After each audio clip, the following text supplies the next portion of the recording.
라오디게아 교회의 사자에게 편지하라. 아멘이시오 충성되고 참된 증인이시오 하나님의 창조의 근본이신 이가 이르시되 내가 내 행위를 아노니 내가 차지도 아니하고 뜨겁지도 아니하도다. 내가 차든지 뜨겁든지 하기를 원하노라. 내가 이같이 미지근하여 뜨겁지도 아니하고 차지도 아니하니 내 입에서 너를 토하여 버리리라.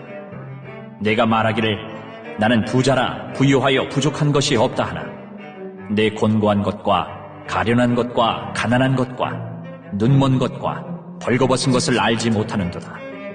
내가 너를 권하노니 내게서 불로 연단한 금을 사서 부유하게 하고 흰옷을 사서 입어 벌거벗은 수치를 보이지 않게 하고 안약을 사서 눈에 발라보게 하라. 무릇 내가 사랑하는 자를 책망하여 징계하노니 그러므로 내가 열심을 내라. 회개하라. 볼지어다 내가 문 밖에 서서 두드리노니 누구든지 내 음성을 듣고 문을 열면 내가 그에게로 들어가 그와 더불어 먹고 그는 나와 더불어 먹으리라.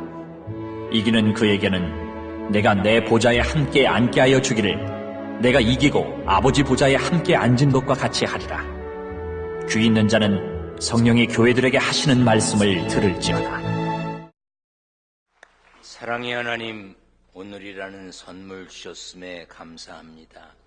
하나님 뜻에 순종하며 영과 진리로 예배합니다. 세상을 더 의지하려 했던 어리석음 용서하시고 마음과 뜻과 힘 다해 하나님만 사랑하며 살기를 결단하고 실천하도록 도와주옵소서. 우리의 삶은 전능하신 하나님 뜻 안에 있음을 믿습니다. 우리 믿음을 붙들어 주셔서 주 예수와 동행하니 그 어디나 하늘나라라는 고백을 하며 살게 하옵소서.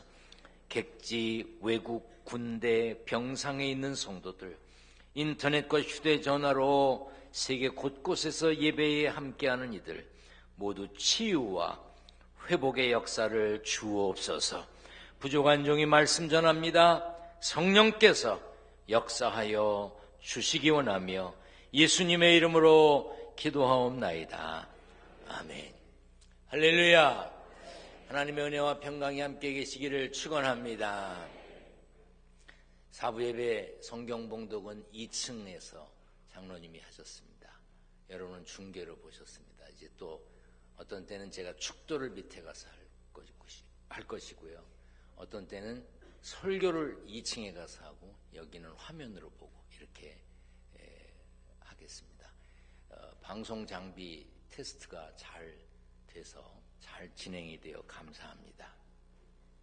3부 예배 마치고 바로 러시아에서 우리 교회 예배를 함께하는 안나스타시아라고 하는 분인데 이제 제 전화에는 얼굴도 다 있는데요. 3부 예배 마치고 자막에 상가 앞에 주차하신 분 차 빼주세요 그랬더니 이분이 자기 차 빼달라는 줄 알고 나가보니까 자기 차는 주차장에 있더래요. 한국말도 잘 하시나 봐요. 그러니까 세계 여러 나라에서 통역으로도 예배를 드리지만 또 한국말을 배운 많은 사람들이 우리 기둥교회 예배를 중계로 보고 있습니다. 이 시간에도 전 세계에서 말씀을 듣는 모든 분들에게 하나님의 은혜와 평강이 함께 계시기를 축원합니다. 지난 주간 제주도에 가서 장로 수련회에 설교를 했습니다. 설교를 마치고 나오는데 어떤 분이 제 손을 확 잡아요. 이렇게 보니까 여자분이에요. 근데 딱 보는 순간 누군지 알겠더라고요. 이름도 기억이 나고요. 그분의 어머님도 기억이 나요. 그리고 그분의 오빠도 돌아가신 목사님이시고요. 그런 게 딱 기억이 나는 거예요. 근데 그분을 언제 뵀냐? 제 초등학교 때 뵀어요. 제가 기억력이 탁월한 게 아니고요. 그렇게 생각나는 분이 있을까요? 그렇게 딱 생각이 났어요.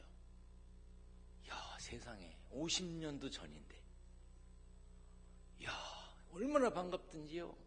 막 어쩔 줄 몰라 했습니다.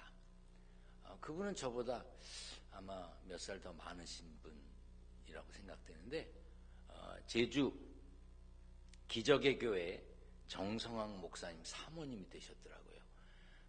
저를 알았을 텐데 연락도 한 번도 안 했어요.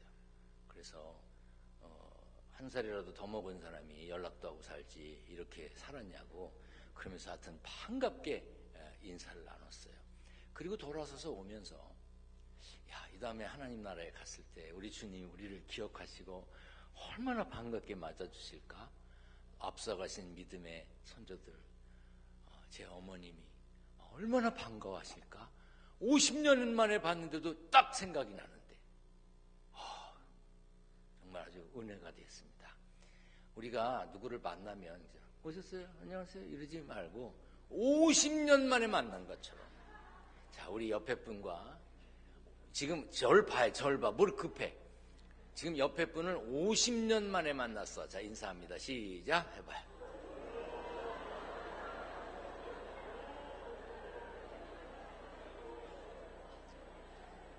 내가 말 안 하려고 그랬는데 눈에 띄어서 얘기하는데 우리 지휘자하고 옆에 바이올리니스트는 둘이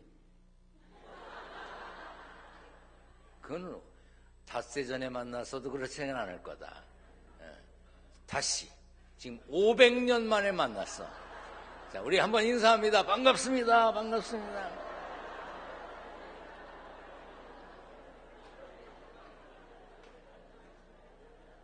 그렇게 하며 사시길 바랍니다.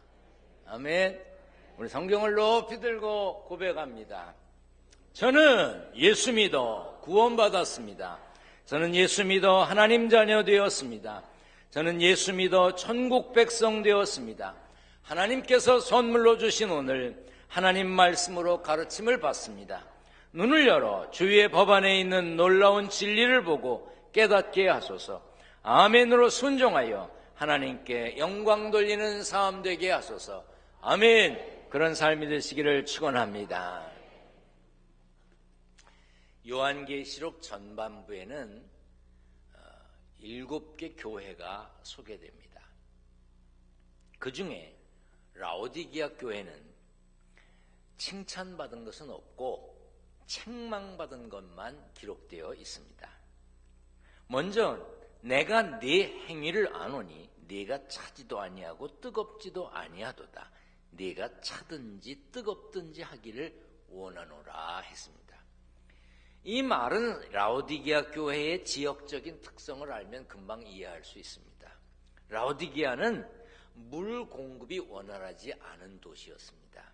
근처에 리쿠스 강이 있긴 했지만 여름만 되면 말라서 물이 없었어요.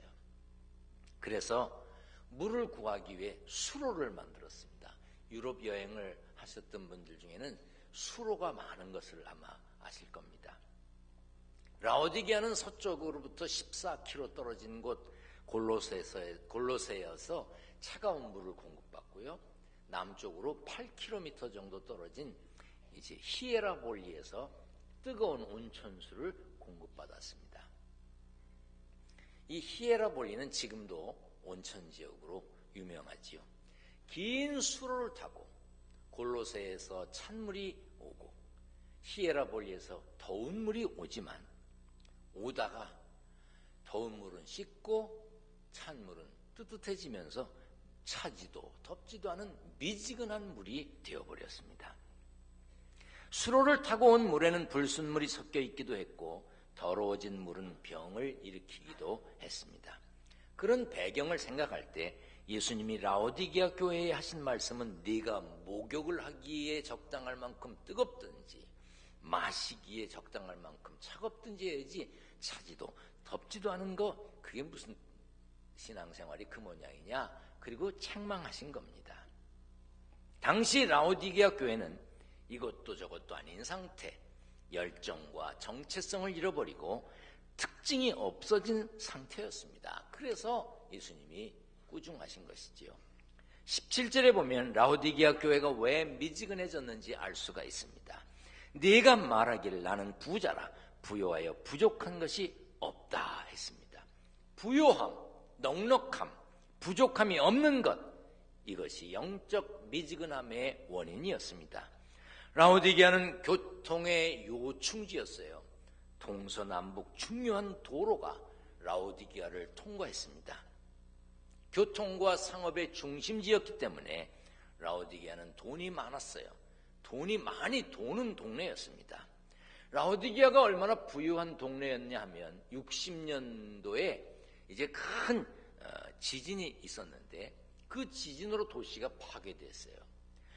로마 황제가 재난 기금을 보내주겠다고 하는데 라오디게아 사람들이 거절했습니다.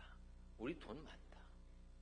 우리나라는 홍수가 나거나 지진이 일어나면 그 지역이 넉넉하지 않아서 중앙정부에 재난 선포를 해달라고 그러고 돈 달라고 요청을 하는데 라오디게아 사람들은 돈 보낼 필요 없다. 그리고 자신들의 힘으로 도시를 재건했답니다. 또한 땅이 기름지고 양 기르기에 좋은 목초지가 있었고 병 고치는 신유의 신전과 의과대학도 있었는데 바르면 금방 눈병이 낫는 안약이 생산되는 곳으로도 유명했습니다. 부유한 라오디게아 사람들은 향락을 즐기기도 했는데 3만 명을 수용할 수 있는 원형극장이 라오디게아에 3개나 있었다고 합니다. 그런데 그런 부유함이 문제였습니다. 예수님이 라오디게아 교회를 책망하실 때 특별한 죄나 이단이나 잘못된 가르침이나 악행자나 박해자에 대해서 말씀하지 않으셨어요. 별다른 문제없고 평온하고 넉넉한 여유로움이 영적 미지근한 상태로 만들어버린 그것을 책망하셨습니다. 오늘 우리의 신앙도 라오디게아 교회 같은 미지근함이 문제입니다. 미지근하다고 하는 것은 신앙의 열정은 사라지고 하나님에 대한 영적 민감함도 없다는 뜻입니다. 라오디게아 사람들이 풍요로워서 다른 사람에게나 하나님께 도움을 구할 필요가 없었어요. 돈 많은 그들은 하나님 없이도 상관없이 살 수 있다, 그런 생각을 가졌던 것 같습니다. 지금 우리는 어떻습니까? 최소한 밥은 먹고 살지요. 저는 밥 먹는 것에 민감한 사람입니다. 저는 아침에 눈을 뜨면 제 아내를 보고 하는 첫 마디가 밥 줘입니다. 어떤 이는 삼식이라고 그러면 앞으로 살기 어렵다 그러는데 전 계속 먹고 살 겁니다. 저는 밥 먹는 것에 민감합니다. 제가 어디에 가면 대부분 제가 운전을 하고 갔지만 아주 먼 곳을 가거나 또 차 대기가 어려운 지역에는 우리 교회 권사님하고 같이 갑니다. 그러면 제가 차에 내리면서 꼭 하는 말이 있습니다. 식사 제대로 하십시오. 밥을 같이 먹을 수가 없을 때 식사 제대로 하세요. 잘 드세요. 꼭 얘기합니다. 어떤 때는 제가 설렁탕 먹고 나왔는데 우리 권사님은 갈비탕 먹었대. 나보다 더 나았더라고. 제가 이렇게 먹는 것에 민감하고 하루 세끼 시간 맞춰 밥 먹는 것에 신경을 쓰고 누구를 만났을 때 제 아이들에게도 밥 먹었니? 식사 제대로 해라. 늘 그렇게 하는 이유가 있습니다. 먹는 것이 아쉬웠기 때문이에요. 저는 삼시세끼 밥 잘 먹는 게 얼만큼 중요한지 아는 사람이에요. 그렇지 못했던 순간들이 가슴 아픈 사람이에요. 삼시세끼 밥 먹고 살기가 넉넉해졌습니까? 이제는 너무 먹어 안 먹고 빼야 됩니까? 그러면 감사해야 되는데 감사함으로 살아야 되는데 영적으로 미지근해진 것은 아닌지 자신의 신앙을 돌아봐야 합니다. 우리는 정신 차려야 됩니다. 하나님이 주신 부요함의 복을 누리려면 영적으로는 더 가난해져야 합니다. 더 갈급해야 합니다.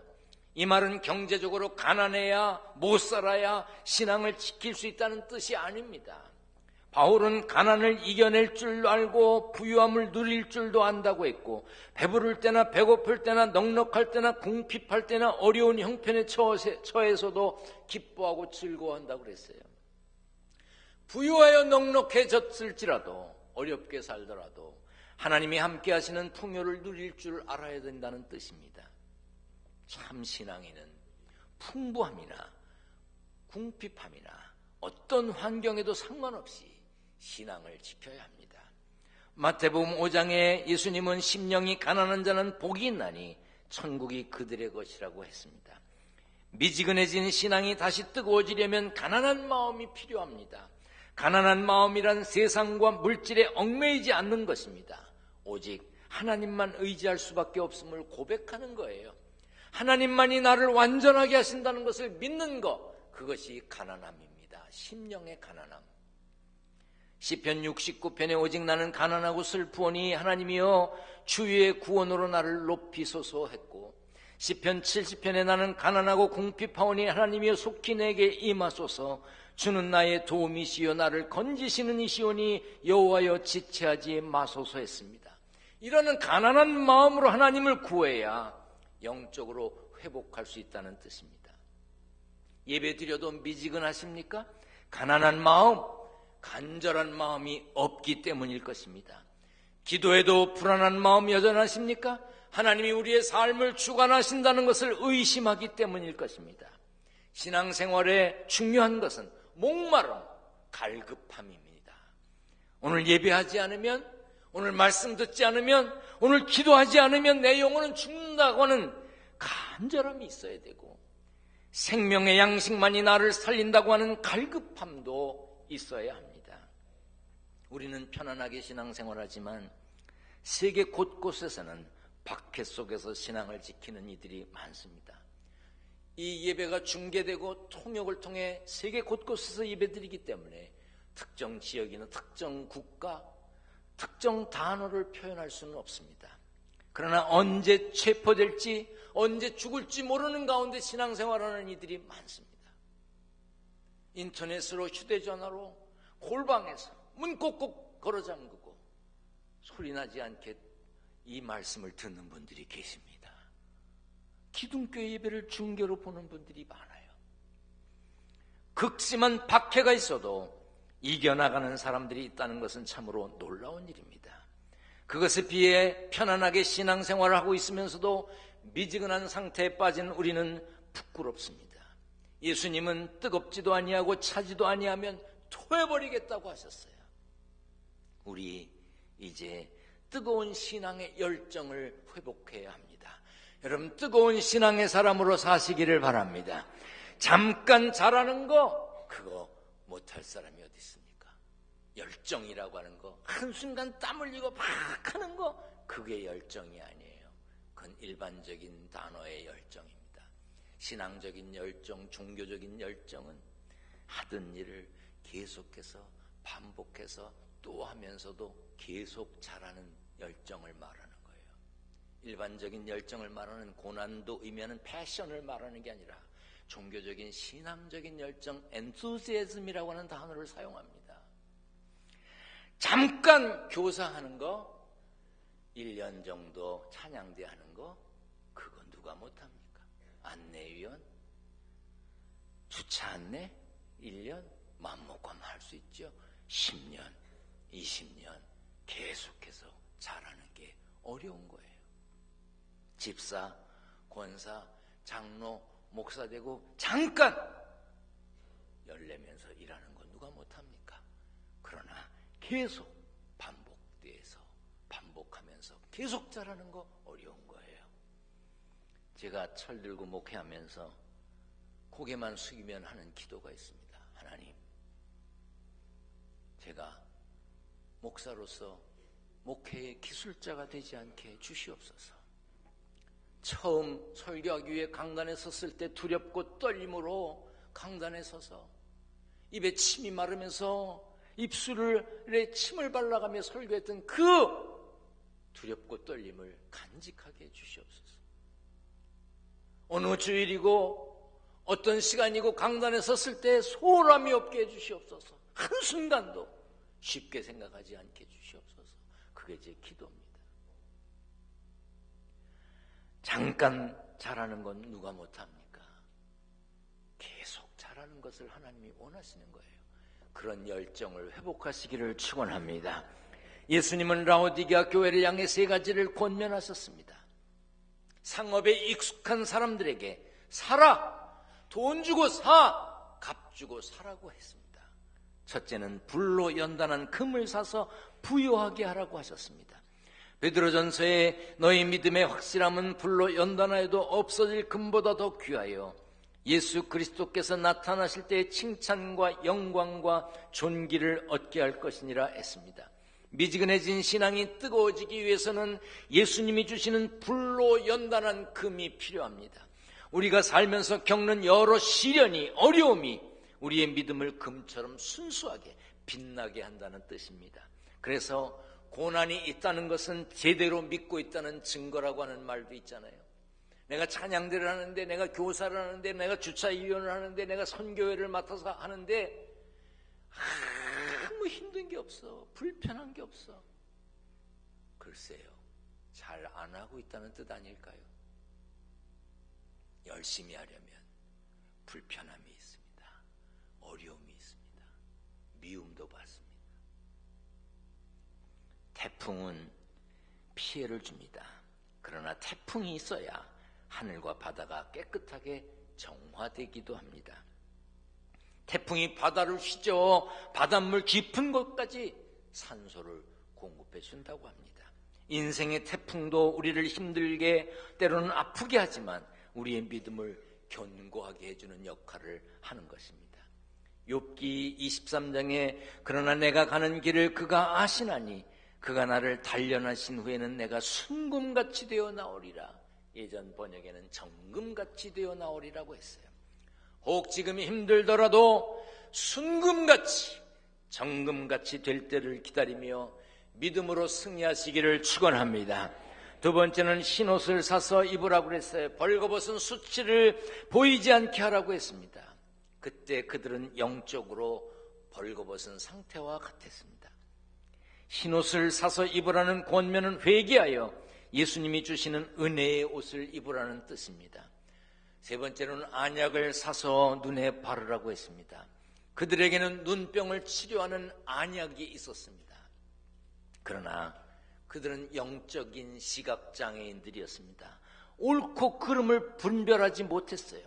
그래서 예수님은 영의 눈을 뜨고 자신의 모습을 분별하라고 하셨습니다. 이렇게 세 가지를 권면하신 목적은 라오디게아 교회가 더 열심내기를, 회개하여 돌이키기를 원하셨기 때문입니다. 요엘 2장에 너희는 옷을 찢지 말고 마음을 찢고 너희 하나님 여호와께로 돌아올지어다. 그는 은혜로우시며 자비로우시며 노하기를 더디하시며 인애가 크시사 뜻을 돌이켜 재앙을 내리지 아니하시나니 하신 것처럼 은혜로우시며 자비로우시며 인애가 크신 하나님 앞에 마음을 찢는 회개가 있어야 하는 것입니다.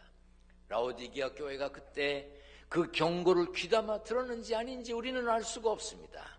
그러나 한때 번창하고 대단했던 그 도시는 지금 황량한 폐허가 되었습니다.